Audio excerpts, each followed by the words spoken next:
Hey everybody, it's Trish from Stars. Thanks so much for joining us. What we bring to you today is a condensed version of our hour-long training that we provide on pediatric emergency tracheostomy care. Our intent with this presentation was to offer that condensed version that really solely focuses on that high acuity event of recognition and treatment of the pediatric patient who's in respiratory distress or worse, peri-arrest or in cardiac arrest from a trach decannulation or plugging. So let's go ahead and get started. So usually when I start out my slides, I always include a why slide. Why are we here? Why are we reviewing what we are reviewing? And what's the importance? Well, that's really easy with this one. It's these kids right here, not just these kids, but all of the kids that we have enrolled in our program. They're all incredibly special to their families and to us as well here at Cardinal Glennon. We just want to do everything we can at all costs to prevent any negative outcomes, especially like the ones that we have seen and experienced in the past. I don't ever want to be morbid or too graphic, but failure to recognize and manage a tracheostomy emergency can and will result in neurological devastation and death. And unfortunately, when we've seen these occurrences, it's been very apparent that these children have suffered during the event. It's a terrible thing to have to think about or review, and we really, to repeat myself, we really want to prevent any incidents occurring at all costs. So let's start at the very beginning. What is a trach? Well, it's actually very simple. All you are dealing with is a single flexible tube that's inserted into a surgically created stoma. This is their airway. So please compare and consider this patient to your patient who's endotracheally intubated. That tube is their airway, and you have to protect it and prove patency at all times. So our kids have trachs for usually one or two reasons. Either they need that to facilitate their time on a ventilator, or they need that tracheostomy tube to bypass an airway malformation, or what we sometimes call an anatomical airway obstruction. So basically, they aren't able to effectively breathe past that stoma. There's something going on with their upper airway and glottic area that's preventing them to breathe naturally on their own. So please keep in mind something that we like to enforce and really drive home is that stoma that has been created at the hospital is completely healed when these kids come home. They've had trach changes. That tracheostomy tube is not meant to stay in place for long periods of time. It is made to be changed out by lay caregivers who have been trained in this, and they change them weekly or bi-weekly. I sometimes hear confusion when I'm out and about, are they sutured in? Absolutely not. Kids do not go home with any sort of sutures in their stoma or anything that sutures the trach actually to their body. That's not the case. So in a nutshell, what you're dealing with is a clear stoma with an open tract that has been created so that this tube, which is their airway, can easily be replaced on a routine basis and then when needed as well. So for this slide, what I wanted to offer was just a visual of what the trach tube looks like on a cross section inside the trachea. Here we're going to discuss two types of trachs. However, there are many types that are out there. But for this presentation in particular, I just wanted to highlight the differences between cuffed and uncuffed. So if you have an uncuffed trach, which you'll know by the presence or absence of a pilot balloon, let's see if I can use this for some assistance here.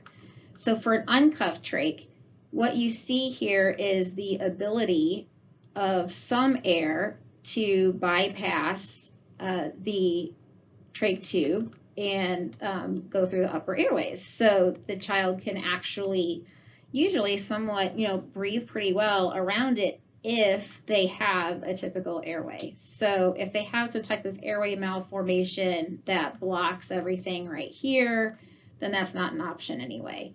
But keep that in mind that, when you have an uncuffed trach, you also don't have to worry about deflating before you would remove it. Over here we have a trach with a cuff. And again, you'll know you have a cuffed trach because you're going to have a pilot balloon sticking out of the phalange here that you fill the cuff up with. And they're filled with sterile water, by the way. And I often get asked, well, how much is it written on the flange? It's not. Every kid who does have cuff inflation typically has different amounts. You definitely don't want to overinflate. That's almost more dangerous than underinflating. Actually, it is more dangerous than underinflating, but you should have an inflation amount written on your STARS form, anywhere from 0.5 to 2.5 mils typically for the kids that we see.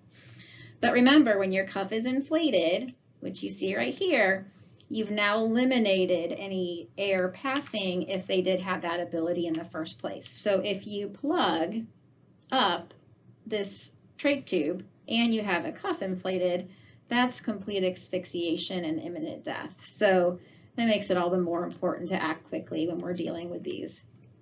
Also, when you have a cuffed tube, that will require you to deflate before you would do an emergency trach change, which we're going to talk about later. And talking about amounts, we're going to mention it during the video, but something to keep in mind is to just keep, if you can remember, keep the sterile water that you pulled out prior to the trach change, and then you can refill it with that same amount if you think about it and you have it ready. I also wanted to offer a visual of two different types of airway malformations, or what you may see written as an anatomical airway obstruction. There's many different types of those as well, but you can just see two different common reasons why children would have to have that upper airway bypassed by having the trach tube in place. You may see children who have airway malformations more often than not have an uncuffed trach, especially if they don't have any reason to be on a vent. Children that have vent requirements are more likely to have that cuffed trach, because really there's really no other reason to have it inflated other to ensure positive pressure ventilation. If they're not being bagged and not on a vent, really that trach balloon, that cuff shouldn't be inflated at all. It's best that it's not. So I'm gonna move on now to our next. Number one rule for EMS: the trach is the problem until proven otherwise. Going to repeat that. The trach is the problem until proven otherwise. We don't care if you arrive on scene and that child is seizing, unresponsive, bleeding, and cardiac arrest. Doesn't matter. You cannot move on from A. You have got to establish that you have a patent airway. We've seen this skipped in cardiac arrest before. So make sure that even though anxiety might be way up here and everybody's working off of adrenaline, that we say time out, pause, do we have an airway? Before you go on, continue your compressions. Make sure that you have an established airway. So what our two priorities are within that first priority is it clear and is it in a stoma? So here's an example on that bottom picture of a trach plug. This was an actual trach plug from the field. EMS did a trach change, and they were so proud of themselves that they took a picture of it to show me just how plugged that trach was. And I was like, wow, guys, thank God you did that, because this kid also had an inflated trach cuff. So obviously that was a complete asphyxial type situation they had going on there. Plugs occur from mucus, excess secretions, blood, vomit, you name it, they can create plugs. So here's your, you need to make sure that you have a nice, clear, patent tube. Your second priority, or assess at the same time, basically, they don't really go in order, they're both as important as the next, but make sure that that tube has not slipped out of the stoma. This is actually more common than one would think. This can occur with really active children who are moving around quite a bit, even when you have your ties in place and you don't suspect it. You've got to check and make sure that that tube is in the stoma.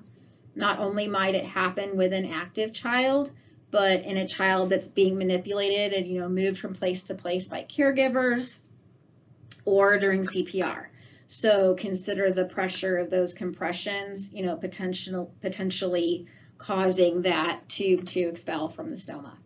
So you need to actually visualize, just like we say when you're intubating, you visualize the tube past the cords.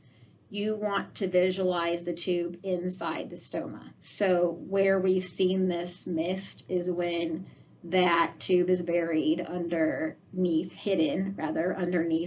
drain sponges, neck rolls, clothing, etc. And someone's over here bagging, doing compressions, and no one's actually discovered the fact that they're not ventilating at all. So we need to make sure that those are things we do not miss, and that they are absolute number one priority before we move on. So step by step, when you get on scene, assess under that drain sponge, neck rolls, clothing, make sure that that trach is actually in the stoma, and then suction secretions, assess patency, and document. Please, please, please, we're asking you to document clearly that you have breath sounds were auscultated easily, that you've got positive pulse oximetry findings that are improving, hopefully, with treatment. And absolutely, we want that end tidal recorded. That's your proof that you're in place, just like with your ET tubes. We no longer transport patients who are intubated or intubate in the field without confirming with waveform capnography. Please consider the same for our kids. Now, there's one little caveat I want to add here. If you have an infant with, say, a size 4.0 trach or smaller, then we just want to spot check that end tidal. You can spot check when you get on scene, mid-transport if you're coming any kind of distance, and then before you exit the ambulance as well to come in. Please, please document that you had positive CO2 return. With the larger kids, you can actually go ahead and just maintain continuous monitoring, which is preferred for us. And again, document that you visualized it in the stoma, just like we would document you visualize the tube past the cords. And also work of breathing, and then include any, bag to trach assistance that may be needed. So if the kid's really struggling to breathe, is unresponsive, or is really fighting that vent, please don't hesitate to go ahead and just assist breathing with bag to trach, just like you see here in this picture. Now, if you cannot prove patency, if you do not have positive end tidal, if it's coming back at 0 or undetected, that's a clear sign that you don't have a patent trach.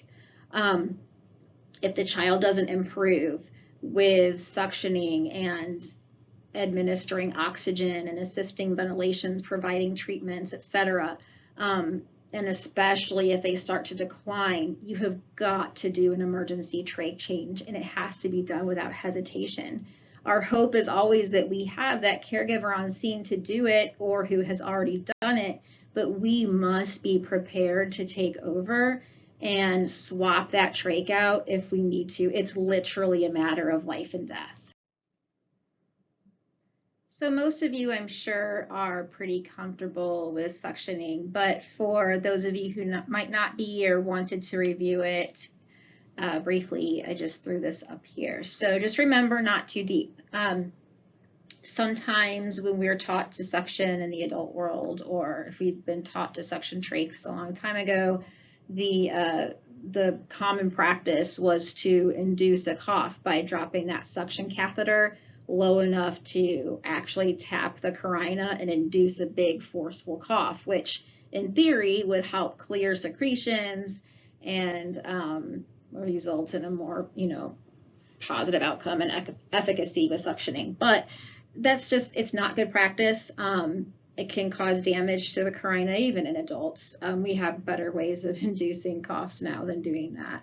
And with pediatrics, we've got a very sensitive area. We can cause bleeding, and which can, increase their chances of plugging. And you can also cause a vasovagal response and induce some bradycardia, which we definitely don't want when we're already dealing with a little one who's having respiratory distress. So there's actually a depth written on most STARS forms, and if it's not on the STARS form, it might be on a trach card that is with them with their trach bag. But just keep in mind, if you don't have a number, don't let that prevent you from suctioning, but you're only suctioning to the end of the trach tube itself, no deeper than that. So if they have the inline suction that you see on top, which is enclosed, it's color-coded for pediatrics. I've actually had someone ask if that matched Broslow. It doesn't. I just wanted to mention that in case there was any confusion with anybody else. But on the STARS plan, it will tell you to suction to, say, red or green, and that will be your guide for depth when you're suctioning.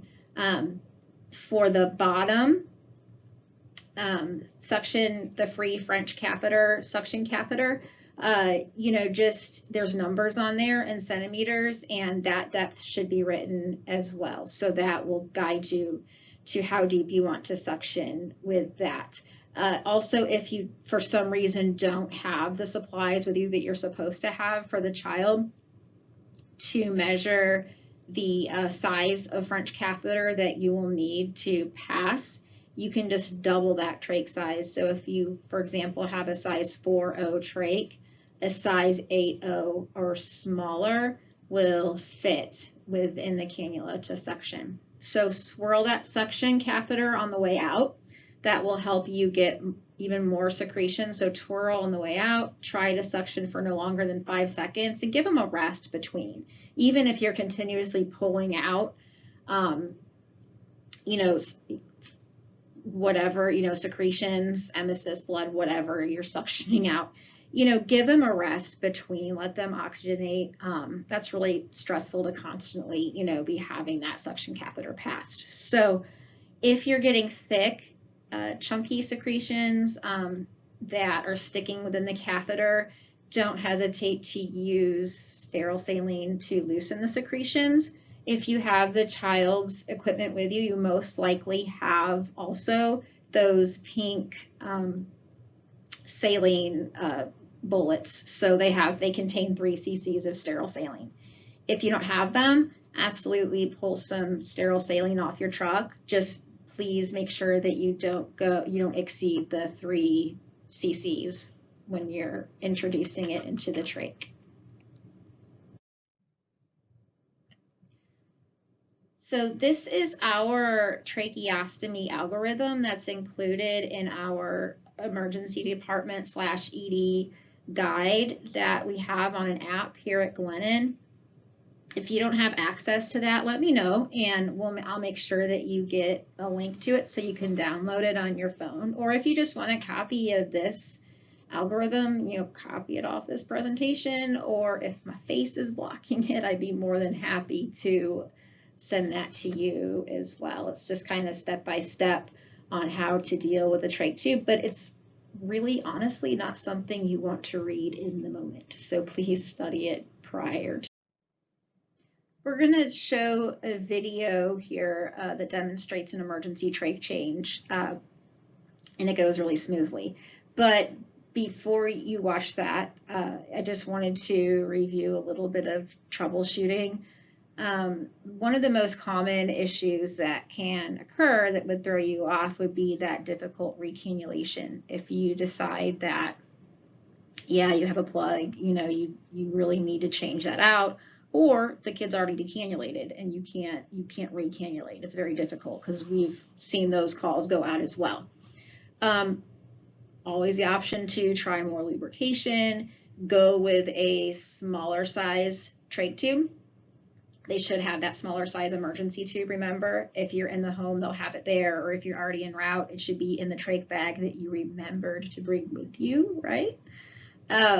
Also, this issue can occur if you have a kid with a trach plug, they're out in the public or you're out and about, don't have that trach bag for some reason, you don't have a replacement trach. Like that wouldn't ever happen in EMS, right?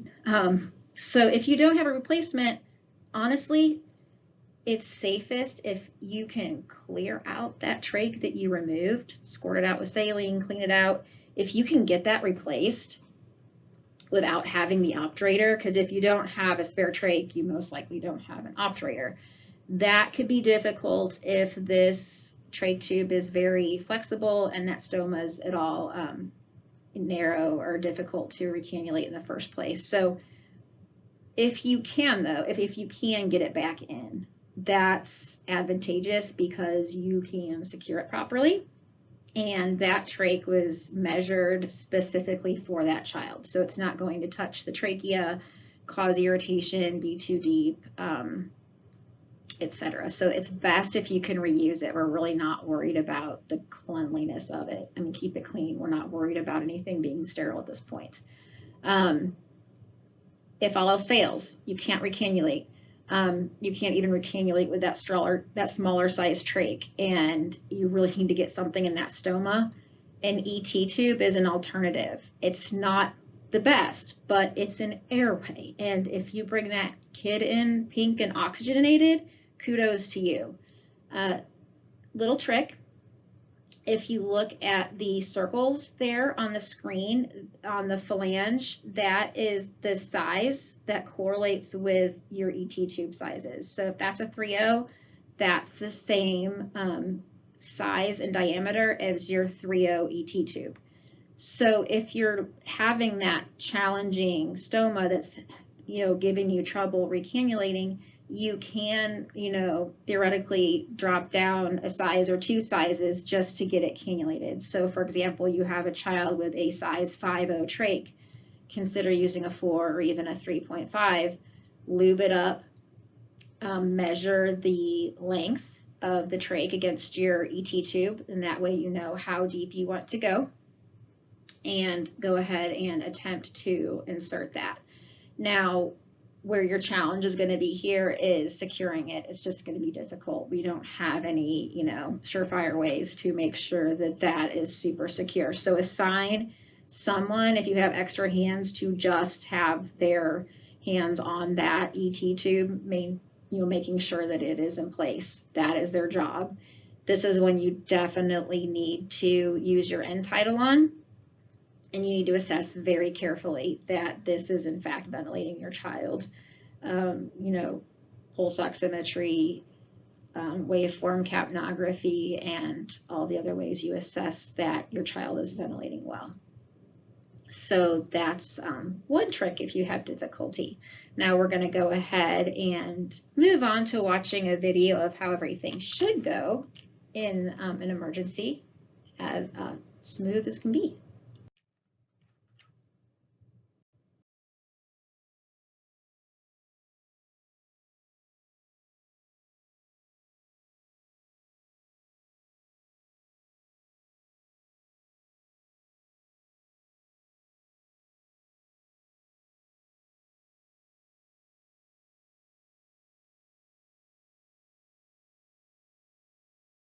Action. So we're on scene with a baby who we just popped off the vent. She was throwing high pressure alarms. She's desatting on us. She doesn't look so great. We've attempted suctioning. I've assessed her trach to make sure it's in place. I've assessed patency, and she's becoming a little bit more difficult for me to bag again. I'm worried that she's going to start braiding on us, and I've determined that I think it's time for an emergency trach change. So guys, let's get her supplies ready. Okay. I'm going to go get her trach bag. We made sure that we didn't leave it. Okay. So it's got all of her supplies in here. I'm going to find that trach the same size for you. I'm going to go ahead and have you start bagging her over the nose and mouth. To do that, I'm going to ensure that we have this cuff deflated since we just pulled her off the vent. Hey Trish, there's also a size smaller in here if you need it, okay? Thank goodness. I'm going to try to suction one more time. Oh yeah, I'm not getting really anywhere with that. Let's get her in the proper position. I'm going to go with the actual change.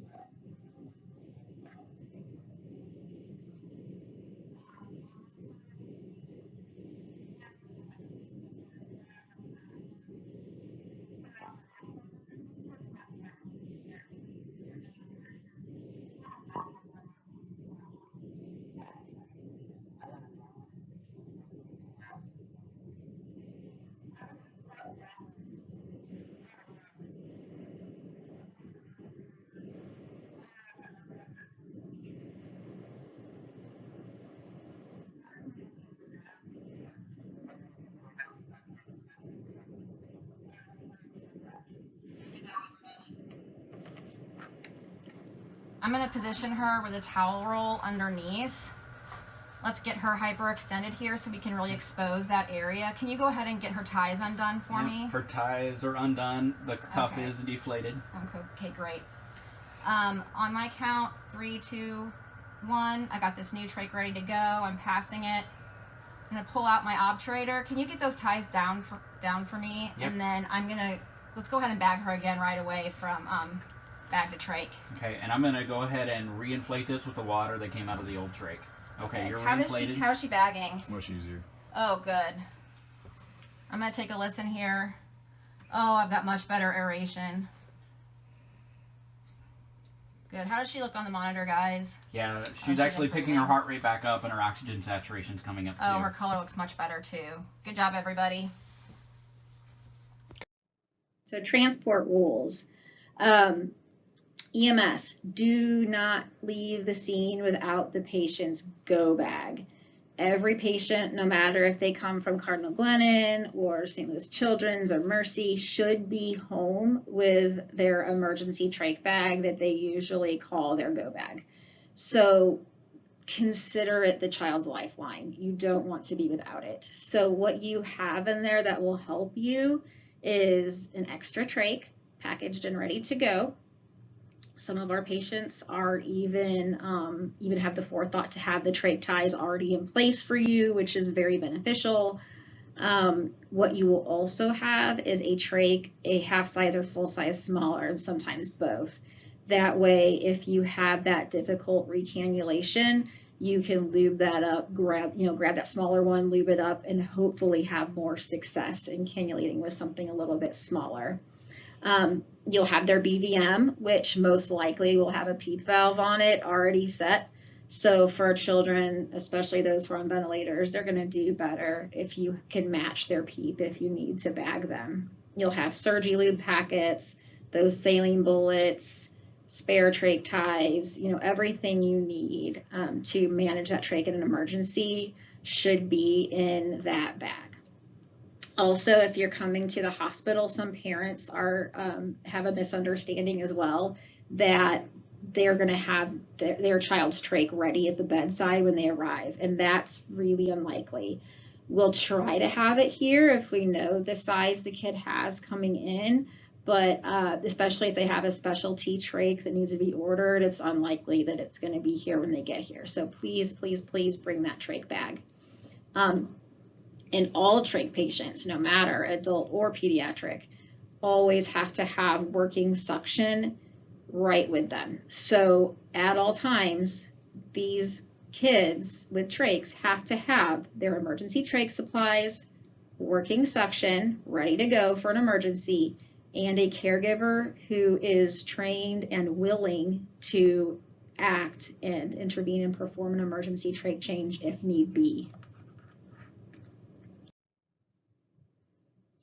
If you have any questions, please don't hesitate to reach out to us. We're pretty easygoing and easy to work with, I think. So you can reach out to us individually, together. Call us if you have our number, however you'd like to reach out. We would like to help you. Our goal is to make you all more comfortable with these kids and to improve outcomes. So if there's any more information that you'd like to see on emergency trachs, if you have any questions, if something didn't seem clear, that's what we're here for. So we encourage you to get a hold of us, and we are here to help. So thank you everyone for everything that you do. Please stay healthy and safe in this scary time of pandemic, and stay safe out there in general. And thank you so much for being there to take care of our kids. We really do appreciate everything that you do for us and them. Have a great evening, everybody. Bye-bye.